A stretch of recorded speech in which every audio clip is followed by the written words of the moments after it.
there are two unbelievable things that happened on that. I just want to say, first of all, how does he get away from these guys? He is dead to rights and gets away. And now, if we get the end of this play, he goes over two Pahokee defensive backs and attacks the football. Nice leap. Timed it perfectly, and with the good hands to come down with a catch. And I think Pahokee's going to take a timeout on that. I certainly would, and they have. I'll tell you what, first and goal. University of Miami has really got a good one coming to them. This kid. Well, they've already got Benjamin, who's been doing some good things for him for the last Oh, couple of absolutely. years. And we saw Travis play in this game. But this kid's a big-time receiver, as so many of these players are. Well, Greg Dent came to play, and he is really becoming a difference maker in this game. And right there, you got to, as you were saying, this is a big drive, and to get a first down like that, and first and goal in the unlikeliest of ways, is a big boost for the Raiders. Well, the ball should have been intercepted, Dan. I mean, there's no question. But the Pahokee defensive backs didn't attack it. And now we were just about to go here on first and goal, but the officials stop it.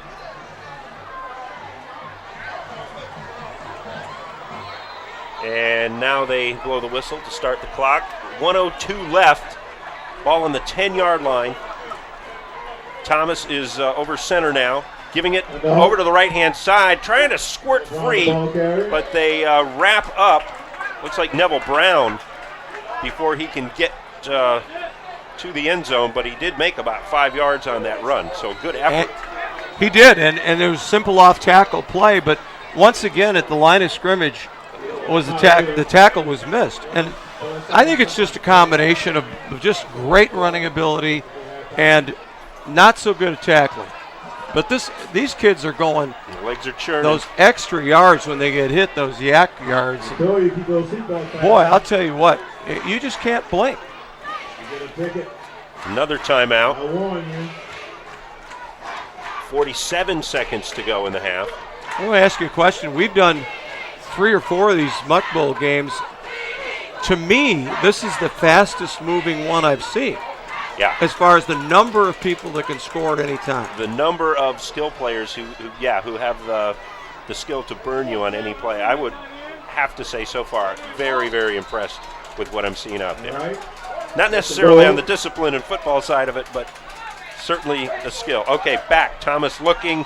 Cuts to his left. He's going to run it up the middle. He's got, some room, but he is grabbed by number 33.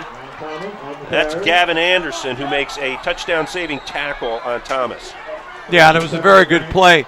I think it was a good decision by the quarterback. He saw a little opening and drug it through, but he got dragged down at the 3-yard line. This is huge. This third down here is huge. Here's the replay. He's looking to throw the fade route, and it's well covered. So he puts it down, gives a little fake there, but watch the nice tackle here, wrapping your arms around the legs of the quarterback and get him on the ground. Yeah, there's finally some tackling to brag about by Pahokee. Now, with 2 downs to get the ball in the end zone, I don't think Coach Hester is thinking, if we don't make it, kick it. I got to believe that he's thinking this is 4-down territory. Yeah, there's 32 seconds to go. So you certainly have time.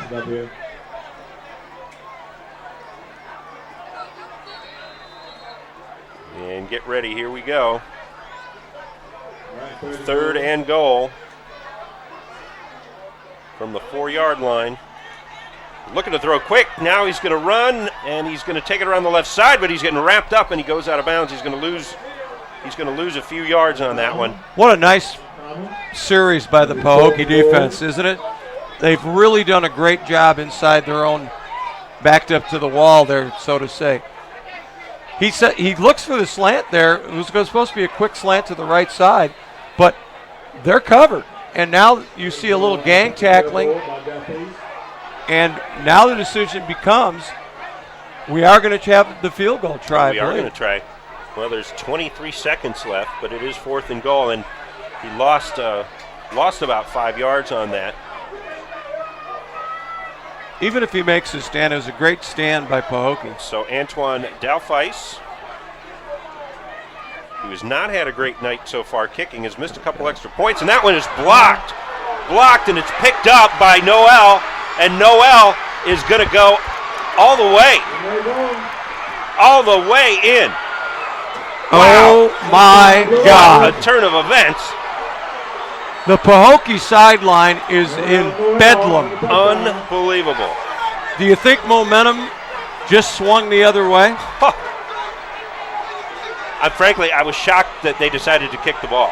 I was too. I thought they'd throw it in the end zone and have one of the receivers make a play. But, fundamentally, their kicking game on the field goals, they didn't block a couple guys. And they got to clean through and hit the block, and then they get the right bounce. Yeah, and the bounce counts. And Delphi's got absolutely hammered as he tried to kick the ball. Well, the speed is just incredible because Noel pulled away from another fast player. So instead of going in ahead by 2 scores, you got possibly a 14-point swing. It's just amazing. Like Dan and I have said over and over again, things can change so quickly. And you can hear from the stands below us, this crowd is not happy about that last call by Jesse Hester. All right, here to add the extra point. It is good. Miguel Rodriguez adding the extra point, and it is 21-19. Pahokee. Okay, here we go, the block. And if we get to see this, he comes in unscathed. I mean, he absolutely took the football right off the kicker's foot. And Noel is standing there just ready and then turns on the jets here. Yeah, I thought right here about 10 yards back we were going to have a chance to catch him, but look at the stride on this kid. It looks like Aaron Baker. There's a lot of luck to that one, Dan, because the ball bounces a different way. You don't get that. Oh, yeah, and he, I don't know if the ball was blocked totally cleanly. Well, the blocker was through the hole so quickly. Before he could even really he didn't even have to lay out. He just ran into him. Right. And, again, that very poorly blocked up front by Glade Central. Well, one thing I would say is what do you do to top that? What kind of a show do you do to top that? Well, we're going to see both bands at halftime, and that just might do it because what you're going to see are 2 of the most exciting high school bands you've probably ever seen as well. Absolutely, and a little surprised they didn't go for 2 there, Dan, because getting the 3-point edge. All right, only 6 seconds left here. Can anything else happen? Well, it can. Going around the left side, not probably going to make it, but certainly an excellent effort there by number 3. And they get the late hit flag. Uh-oh. And the half will not end on a flag. Nope. So and they're going to get a chance to throw it in the end zone. Looks like we might have one more play. Yep. They're going to get a chance now to throw the ball in the end zone. And I do not doubt that Thomas can do it. And by the way, Hampton, Virginia, is getting a pretty nice player there in Mr. Thomas.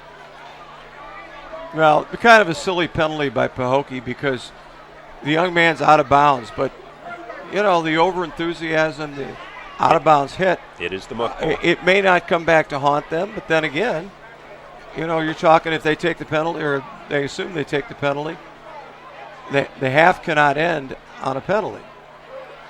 And the officials still talking it over, see what they're going to do. I don't understand what the discussion is about. It was obviously a late hit. Spot the ball, mark it down 15, and run the last play of the half. And we are hopeful. We are hopeful that we can get a word with Blaze Thompson as this half ends. Our man on the field, Daryl Nail, going to try to get a word with the Pahokee coach, who's got to be pretty happy right now, considering all things considered. His team looked like they were going down by a sizable margin, and now they lead by 2 points, and they're going to say that's the half. They're saying that is the half. That shouldn't have happened. Well, let's take. We've got a replay here, Bill, and we'll see. Maybe the discussion was there wasn't a late hit. Well, we're going to look here. As he goes out of bounds, it certainly looked like it was late to me. Now, if they make contact on the field, he's out of bounds. He's out of bounds right there. there. That's a late hit. And then he gets hit. There's no question. All right, we've got Daryl Nail down in the field. Daryl. I'm here with Coach Hester. Coach, right there at the end of the quarter there, looks like the kicking game is struggling. It also cost you some extra points earlier in the game. What are you going to do about that? No question about it. We're going to have to take a second look at that deal. We might have to bend that for right now because right now it's kind of hurting us really bad. So the second half, we probably just have to go for 2 points here on out. Was that also a factor earlier in the game when you went for it on 4th and 11? No question about it because those types of things tend to hamper you. And when I called that field goal right at the end there, I really didn't want to do it because I knew a big momentum change could happen from that because of the same thing that happened in the Dwyer game with us early in the year. But, with some reservation, I went ahead and did it anyways. What are you expecting from Pahokee now that it appears their star wide receiver has gone down? Well, they're going to still come out and fight. No question about it. They're still going to come out and fight. They're going to be resilient in what they do. We just got to keep our composure, cut down on the mistakes, and play rate of football in the second half. All right, Coach Hester, thanks. Good luck the rest of the way. Guys, back to you. Thank you, Daryl. We talked to Jesse Hester there instead of Blaze Thompson, and very gracious of the coach to spend that amount of time and talk about the first half, which has obviously disappointed the Glades faithful here. Pahokee leading at 21-19 at the half. And Bill, that was one of the more wild first halves I've seen in any game.